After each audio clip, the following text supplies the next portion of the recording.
how to fix highlights not working on Instagram.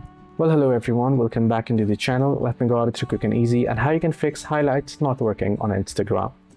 Well, if you're having issues with highlights on Instagram, first things first, you want to ensure that your app is up to date. If your app isn't up to date, it might cause the app to glitch. So generally, you want to make sure that you're updated to the latest version of the application. Now, the second is to ensure that your archiving is active. If your stories are not being archived, then you won't be able to add it to your highlights, and it might be the reason you're unable to get any highlights.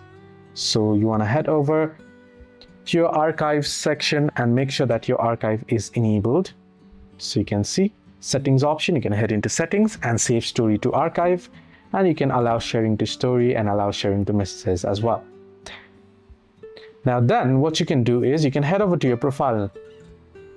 Now, if you head into your profile and you find your highlights, right, you can see there, I don't have any highlights added.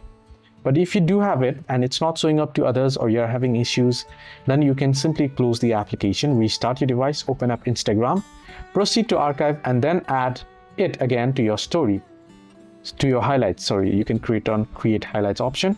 Once you tap on create highlights, you can proceed to create the highlight and then tap on next and proceed to do it again. So this should fix the issue. Hope this video helped. Do like and subscribe as well.